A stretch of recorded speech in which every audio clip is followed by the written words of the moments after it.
Today we're looking at a Lux game played in low masters elo. Hello my fellow misfortunates and welcome to another bot lane spectation. Is that a word? I don't know. We are looking at a Lux support, and Lux is a surprisingly effective utility support actually, because, well, you can think of her as a Morgana that is less skewed, right? Morgana has some heavily favored matchups, but, I mean, oh, okay, that's aggressive. But I mean, she doesn't really do much against teams with low crowd control and high physical damage, whereas Lux, she's a good all-rounder. She has catch potential, her Q is, well, not as long, but in terms of duration, but arguably harder to dodge because it can go through one minion. And her shield can be a good tool for AoE and teamfights, but I mean, this is one caveat with Lux. She has like the only shield in the entirety of League of Legends that is a skill shot, or that is not point and click, if I'm not mistaken. And you would be surprised how good your teammates are at dodging your skill shots. It's sometimes rather frustrating. So yeah, Lux does have some consistency issues, as it is with all skill shot based champions. But in this matchup, I mean, Alistar level 1 was not really a champion, which was the reason. I mean, Alistar level 1 is, without his combo, he can't do much. So Draven could just run him down, but now he has his combo, he's level 2, and they should be a little bit more careful, but they still have immense lane pressure. And yeah, the Lux rune page, you might be tempted to go for highlight plays with one-shots with Arcane Comet and Ludens and maybe even Dark Harvest or what have you. But Guardian is just super consistent, and all the runes that you can get from the Resolve tree are highly synergistic with Lux. Ooh, nice reaction. Yeah, you can do that with Stand Aside.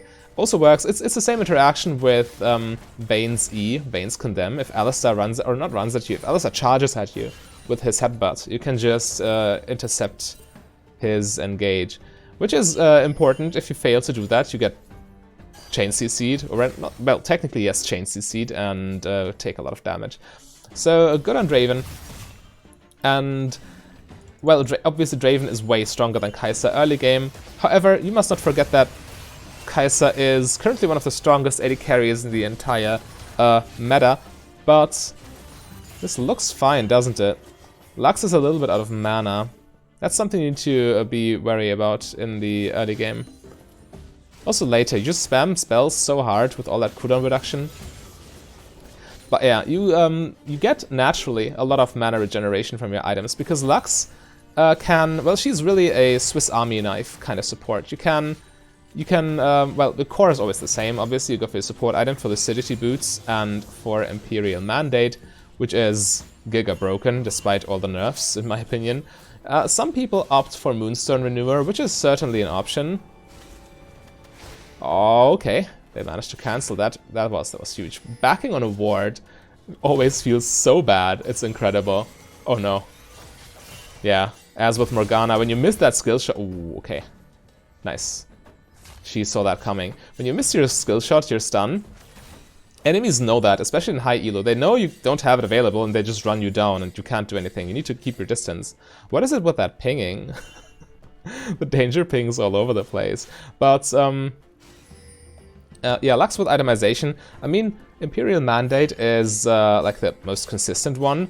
But if your team, I don't know, if your team really has a hyper carry, let's say you have a Twitch ADC, AD Twitch that is, ooh, that's bad. Yeah, Lux looks dead. Yeah, can't live that. Okay, so the danger pings might have been justified. However, when you with a hyper carry, then I might recommend going Moonstone Renewer. But for the most part, Imperial Mandate is just way too good. You trigger it on your slow with your E, which you should max last. You can max it second if you want. Obviously, maxing W first for the AoE shield and teamfights. Well, E is mainly just there to first trigger Imperial Mandate, and second, E provides vision, right? So Lux never needs to face check bushes. She can literally just use her singularity, which has crazy range, and it illuminates the entire bush as it's supposed to. So, super good tool for supports. This is one of the things some of the enchanter supports struggle with. For example, Zona. Zona just can't check bushes. Is that a gank? It's kind of cute. Yeah, see, the minion can't block it. You need two, or you hit 2 targets always. But yeah, Sona, for example, can't check bushes really, because her Q doesn't apply to invisible targets. And Lux doesn't have that problem, right? Well, actually most supports don't. It's still a good quality to have, especially if you can do it multiple ways. Lux can use her Q as well, because you do get an audible feedback if you hit something. Okay, so yeah, setting up vision with this girl shouldn't be too difficult. But again, Imperial Mandate, it's triggered by Q, obviously, which is where it matters the most, because that Q is just an invitation for your teammates to follow up and to trigger the Imperial Mandate. Ganking her own lane, I love it. This is something supports should do way more often. Uh-oh. Right. You can't run, the only way is forward, and Draven gets killed for it. Yikes. He should have been more careful. But yeah, that's fine. Well, actually, that's fine overall. I mean, they still trade 1 for 1, but you should be stomping the lane as a Draven. And if you just allow Kai'Sa to get into late game with items, then you're in for a bad time. Anyway, you can't change what your teammates are doing, so if you're in a situation like this, the gank from Lux was quite good, but Draven was a little bit too careless and got Kai'Sa ulted. Oh well. So right now she's still level 5, she's obviously needing to soak up experience. And, well, her level 6 power spike is obviously decent, because you can try to, like, and you're not a burst mage with this build by any means, but you can still try to chunk the enemies out if you catch them. Alright, yeah, freezing the wave here is definitely nice. You don't want to overextend and get ganked again. And also, this makes it so much more deadly if you manage to catch them with Q, because they can't just flash under or flash into that tower. The tower is miles away. So yeah, keeping the wave here is quite nice. But yeah, Lux is probably now looking to get level 6 and then is likely to roam again. Well, it really depends. This dragon is also on the map, and the team should be looking to take that. Oh well. As far as items are concerned, though, again, your core build is your support item, Lucidity Boots, and... oh, come on. Yeah, also a reason to freeze the wave near your tower, so this Graves is not dangerous. So you get your Mandate, and afterwards, it really depends. If you have a strong... well, if you have strong auto-attackers on your team, you want... okay, that's a big fight. Yeah, that Draven is suffering. Yeah, so if you have a lot of auto-attackers in your team, you definitely want the Ardent Sensor to AoE boost your team's attack speed and on-hit damage. But Staff of Flowing Water is also a very nice addition in Season 11, which you can...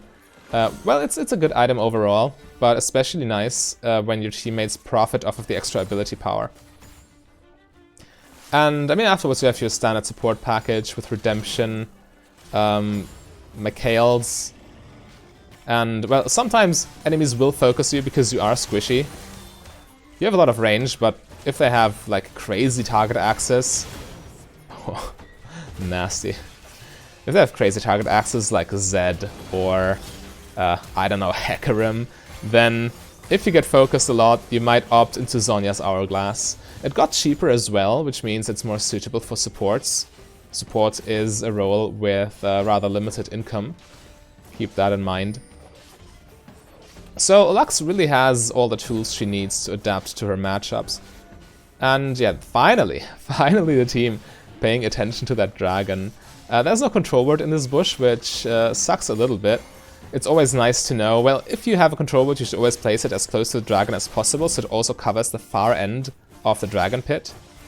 And if you do that, you just know that the enemy can't see the dragon's health bar, which makes it essentially impossible for them to contest it. Just a friendly reminder for you, always control ward your dragons and your barons, and your Rift Heralds for that matter. Anyway, top lane's not looking too crisp. Speaking of Rift Heralds, if that gets another charge off, that might be troublesome. But, I mean, you're in bot lane, you can't really control what's going on top lane.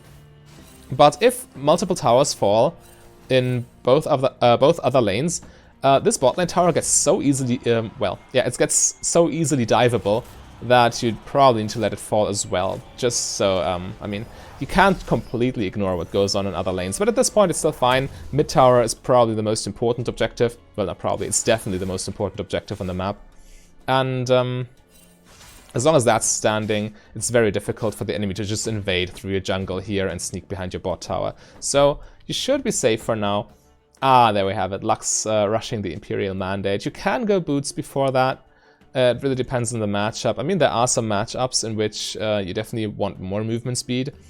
In my opinion, Alistar is one of those matchups where you definitely want a little bit more movement speed. But that Imperial Mandate is also a very nice power spike. So getting that first before even opting into boots 1 is certainly viable. There we see it. The singularity, detecting everything, even the control ward. It's like, if true vision exists, yeah, it does exist. I mean, every champion and minion gives quote-unquote true vision. The only vision that can be blocked is, well, if you exclude Nocturne ulti, is the vision coming from wards. But yeah, Draven getting annihilated again. He's probably suffering from Draven syndrome to some extent.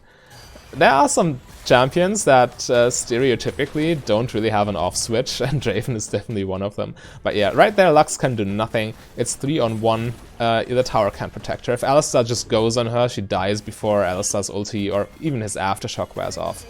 And okay, now that the wave is smaller, a dive is not as easy to coordinate, so she can walk up again. And also her teammates are approaching to back her up. But this still looks kinda bad for red team, if I'm completely real with you. That Draven looks rather useless. And a useless AD carry is, well, let's forget about the meme of AD carries have no impact. No, they do have impact. An AD carry that doesn't get gold truly has no impact or doesn't help your team winning. You need gold on the ADC. It's like one of the most important principles of League of Legends. Give the champions gold that scale with gold well. Simple. But, I mean, this Draven, again, he's a little bit feeding, so it's natural for Lux to look and support or play around her winning lanes a little bit more. And also, what's she gonna do bot lane there? There's a lot of stuff going on mid lane, so the manpower is most certainly better spent in that location. But, I mean, A-ramming it is also not really the play, because they're losing a lot of farm top and bot lane. Yeah, okay. Now Riven is heading top lane again to push the wave a little bit. And yeah, that's bound to happen with that big an ADC difference. It's actually bigger than it looks, because 30 farm difference between Draven and Kai'Sa.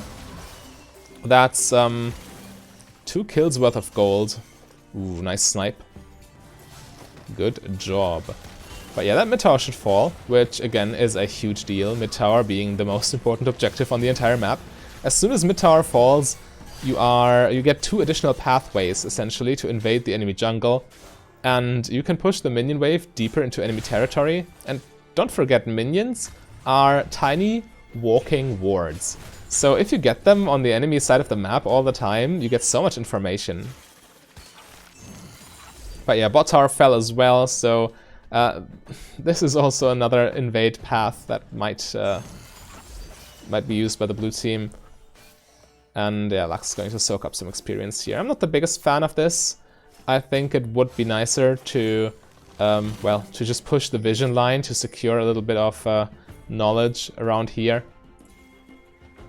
Not really sure if it's worth to just stick around there and waste time on that wave.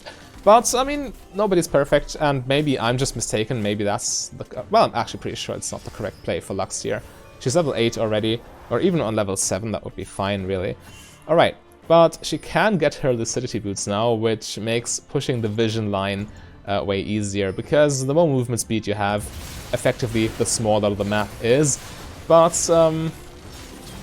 Yeah, now because of that awkward timing, she's not with her team. She might try to assist them with ulti, but she should really be standing here and tossing her shield into them. Repetitively. Or repeatedly. Yeah, okay, there we go. A little bit late to the party, Riven dies.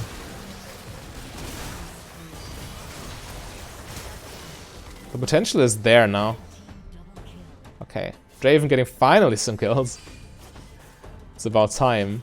Well, he didn't have many stacks, but it's still better than nothing.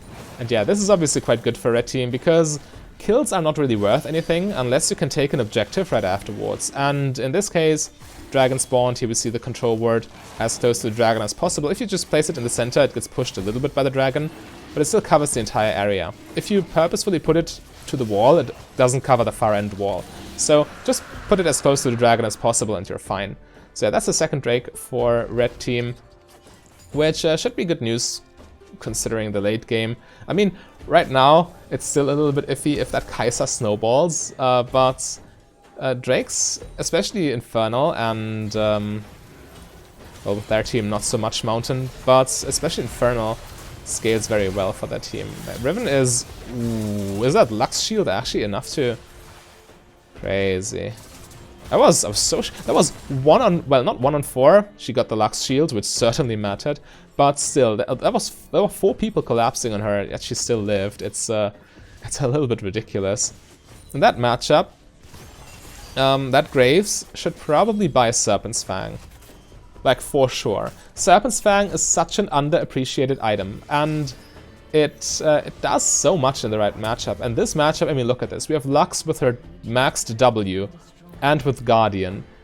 And we have Ivan with his shields, and Riven. Against Riven by herself, Serpent's Fang does so much.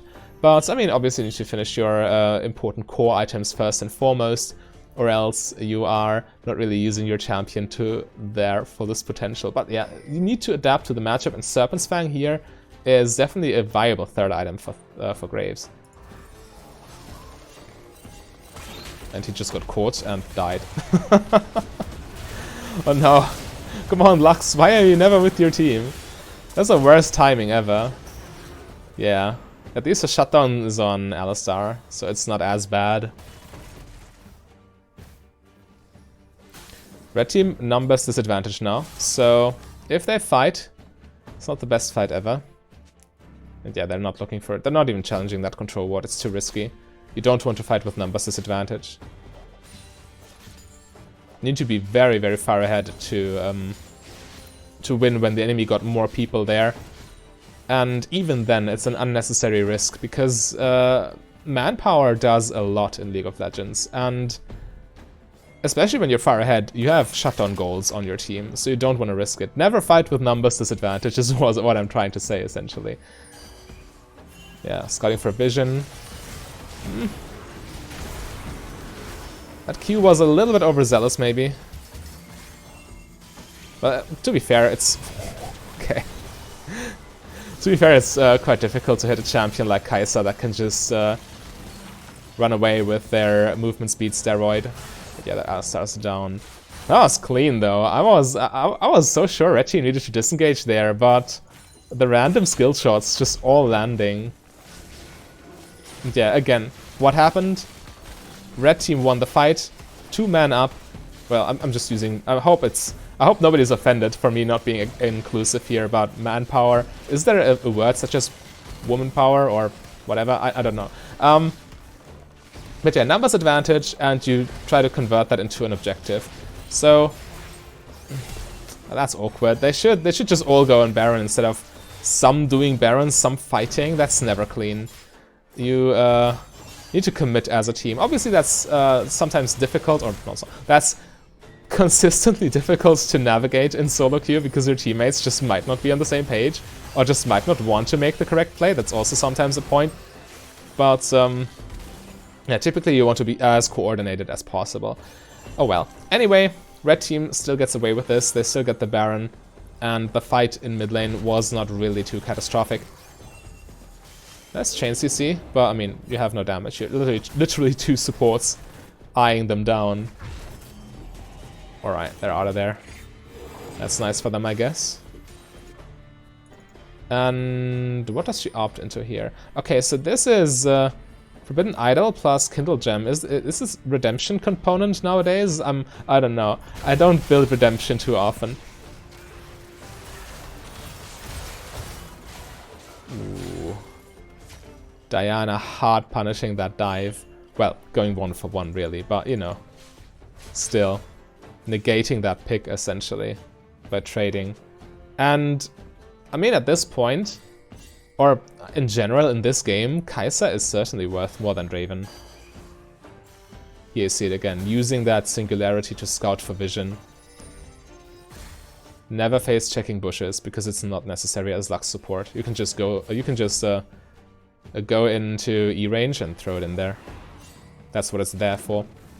So typically, well, you max your shield first, as I've said, but while the skill that you max second is not too impactful, you should still max Q second, because E does its job on one skill point. Its main use is just providing vision. Yes, the slow increases, and the stun or the snare duration from Lux's Q does not increase with level. However, the cooldown of Lux's Q decreases, and having that catch tool on a super low cooldown is just way more valuable in my opinion. So yeah, but both are possible. People do both. If you like Emax second better, then be my guest. But I think Qmax is just, or has the edge in that. Okay. Yeah, but red team at this point, they are snowballing because they convert picks into something bigger. They take kills and use them to take objectives too.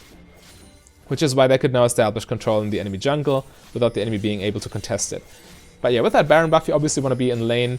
You want to be pushing as much as possible, using those Baron minions. So I'm not the biggest fan of the team just roaming bot lane to help. Oh, actually, this might be fine.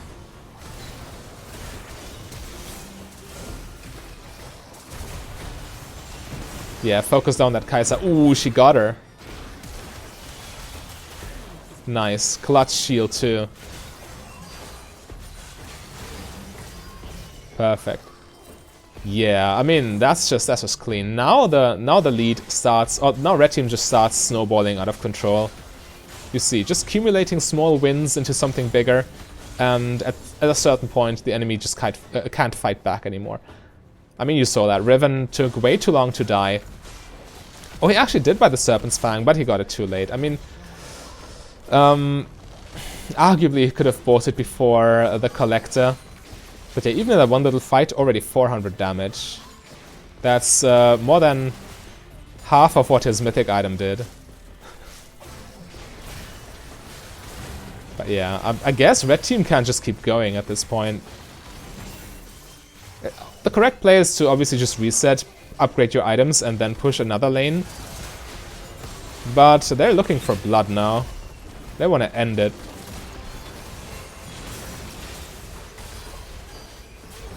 And it looks like they can.